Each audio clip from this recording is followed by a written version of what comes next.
Una po sa ating mga balita, Citizens Peace Council formal nang isinumite ang kanilang ulat tungkol sa Bangsamoro Basic Law sa Senado.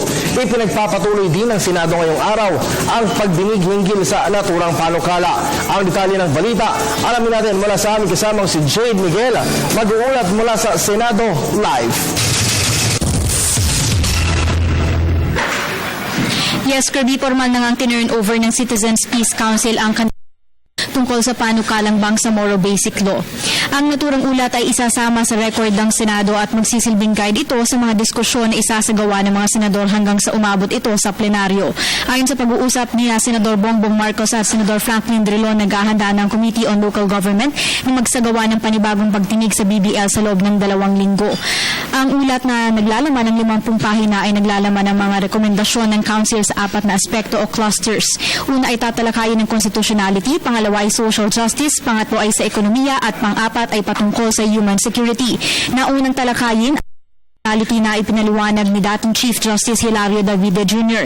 Nakasaad na ang BBL ay di nagtatalaga sa Bangsamoro Government bilang isang hiwalay na estado at ang mga probisyon nito ay alinsunod sa mandato sa paggawa ng autonomous regions.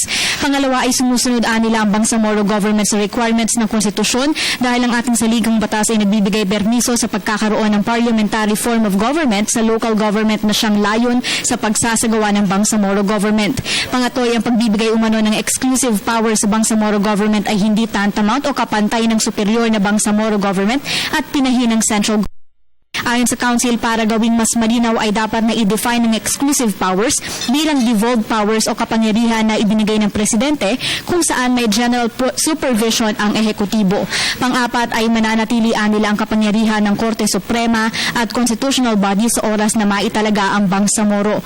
Nilinaw nito na walang substitution of powers sa pagkakaroon ng Bangsamoro, human rights, auditing civil service at electoral offices dahil alinsunod ito sa batas na siyang nag-authorize sa Kongreso na bigyan ng legislative power ang autonomous region. Panghuli ay alinsunod nila ang plebisito sa konstitusyon.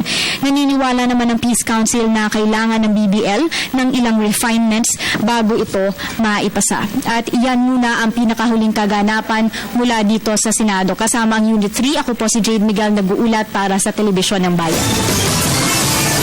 Maraming salamat sa iyo, Jade.